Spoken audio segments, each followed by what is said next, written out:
საქართველოში მიღებული განათლებით კონკურენცია გაუწიო მას, ვინც საზღვარგარეთ მიიღო განათლება და თქვენი აზრით ეს გამონაკლის შემთხვევებშია ასე შესაძლებელი თუ მასობრივად ცოტა უფრო ფართოდ? საღამოშვიდობისა, პირველ რიგში დიდი მადლობა მოწვევისთვის. ჩემთვის ეს არის პირველი ეთერი გაეროში საქართველოს ახალგაზრდობის წარმომადგენლის რანგში და მოხარული ვარ, რომ სწორედ ამ საკითხით, რომელიც არის ძალიან პრობლემური და ალბათ ყველაზე აქტუალური გაეროს მდგრადი განვითარების მიზნებს შორის ქართველი ახალგაზრდობისთვის. ეს არის, მე ვგულისხმობ განათლების ხარისხს და განათლების ხელმისაწვდომობას და უკვე შემდეგ მასთან დაკავშირებულ დასაქმების პრობლემას.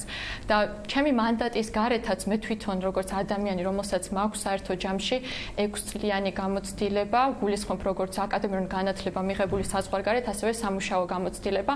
მე თავს უფლებამოსილი ვარ, ვფიქრობ, რომ ვილაპარაკო იმ ნაკლოვანებებზე, რომელიც ამ ტენდენციამ მოიტანეს ახალი ტიპის თერგდალეულობა, თუ შეიძლება ასე ითქვას და ალბათ ჩემი მესიჯი დღეს მთავარი მაყურებლისთვის იქნება ის, რომ საზღვარგარეთ სწავლა უნდა იყოს არჩევანი და არ უნდა იყოს ეს საჭიროება, არ უნდა იყოს აუცილებლობა. და თქვენი კითხვის პასუხად შეგვიძლია თუ არა კონკურენცია გავუწიოთ. იცით, მე რო გიპასუხოთ ანალიზისთვის მოვიყვან მაგალითად თქვენ თუ იცით როგორ ხდება პოლიტიკა, როგორ გასცემენ სტიპენდიებს, სხვადასხვა გრანტებს, მაგალითად სხვადასხვა ფონდები. ავიღოთ ფონდი ღია საზოგადოება, იქ შვეიცარიის ქსელი, ავიღოთ შევენინგი, სხვადასხვა მე ჩამოთვალე, რასთანაც მქონია შეხება. პოლიტიკა არის ასეთი. იმათვის არ აქვს მნიშვნელობა ბაკალავრის დონეზე იმისთვის, რომ შემდეგ დაგაფინანსონ თუ სასწავლებლად მაგისტრატურის თუ სადოქტორო დონეზე, მათთვის არ აქვს მნიშვნელობა თუ შენ სწავლობ გორის უნივერსიტეტში, თუ სწავლობ თბილისის სახელმწიფო უნივერსიტეტში. თავარი არის ამ შემთხვევაში, როგორ სწავლობ იქ, სადაც სწავლობ, როგორია შენი აკადემიური მოსწრება იქ და უფრო მეტ მნიშვნელობას ანიჭებენ უკვე შენს პიროვნულ თვისებებს. მაგალითად, გამოგივლენია თუ არა ოდესმე ლიდერის თვისებები, მიგიღია თუ არა მონაწილეობა მოხალისეობ საქმიანობაში, რა გაგიკეთებია შენი კომუნისტვის, რაც გეგმავ მას შემდეგ, როცა შენს ქვეყანაში დაბრუნდები, როგორ დაეხმარები შენს საზოგადოებას, შენს სახელმწიფოს, შენს უნივერსიტეტს და სწორედ ეს არის მთავარი კრიტერიუმი ხოლმე, რის მიხედვითაც შემდეგ ისინი გასცემენ გრანტებს და სტიპენდიებს, ხედავენ ამ ადამიანებში ამ პოტენციალს. შესაბამისად, დამეთანხმებით, რომ ეს პოტენციალი არსებობს საზღვარგარეთ წასვლამდე. საზღვარგარეთ არაფერი არ იბადება. იქ უბრალოდ რწყავენ იმ ფესვებს შეიძლება ითქვას, რომელიც უკვე საქართველოში ამ ადამიანს გადგმული ჰქონდა და ჩვენც ყველაფერი უნდა გავაკეთოთ იმისთვის, რომ საქართველოში შევქმნათ მსგავსი პირობები ამ ადამიანებისთვის, აქაც მივცეთ საშუალება, აქაც ხომ შეიძლება რომ მოვწყათ და ძირშივე არ მოვჭრათ ეს ფესვები. ამაზე ლაპარაკი, თუმცა ეს მაინც მე ვფიქრობ უფრო დისკურსის დონეზე ახლა პრემიერ-მინისტრის განცხადებასთან დაკავშირებით. ხო, აქ ორი მესიჯია, ერთი გასაგებია, რომ ერთი ზუსტი მესიჯია ნამდვილად ის, რომ საზოგადოების დაკვეთა ფაქტია. წინასაარჩევნოდ, როდესაც ასეთი რაღაც ხდება, ეს არის საზოგადოების დაკვეთა.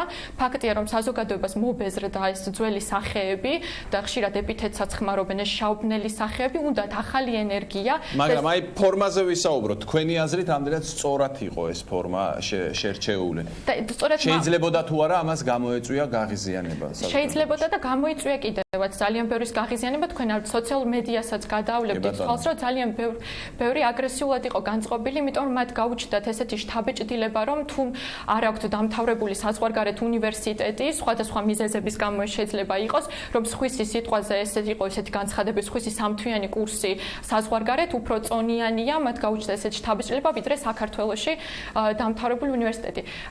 დიახ, და მე უბრალოდ აქ მაქვს საუბარი იმაზე, ეს მესიჯი იყო ნამდვილად, ეს მესიჯი იყო, მაგრამ დისკურსის დონეზეა მაინც ეს ყველაფერი, იმიტომ რომ დამეთანხმებით თუ გქონიათ შეხება, რომ ძალიან ხშირი შემთხვევა არის, მე პირადად მყავს ბევრი ასეთი ნაცნობი, მაღალკვალიფიციური კადრები, რომლებიც ბრუნდებიან საქართველოში, აქვთ სურვილი რომ დაბრუნდნენ და ძალიან უჭირთ შემდეგ აქ სამსახურის მოძიება და უკვე არაერთი შემთხვევაა ასეთი ანეკდოტად დადის ესეთი ტერმინი overqualified, რომელიც ნიშნავს ზედმეტად კვალიფიცირებული კადრი. შენ ხარ ზედმეტად კვალიფიცირებული იმ პოსტისთვის, რომელზეც შეგაგ განაცხადი, მაგრამ სამაგიეროდ იმაზე მაღლაც ვერავინ მიგიშვებს, იმიტომ რომ მერიტოკრატიასთან ძალიან დიდი პრობლემა გვაქვს საქართველოში. გასაგებია, კიდევ მოგცემთ შესაძლებლობას ცოტა ხანში რომ გამოთქვათ თქვენი აზრი, აქ ნახსენები იყო გარკვეული ფსიქოლოგიური წნეხი. თქვენ როდესაც ლაპარაკია რომ ვიღაცა საქართველოში განათლება მიღებული, ვიღაცა საზღვარგარეთ.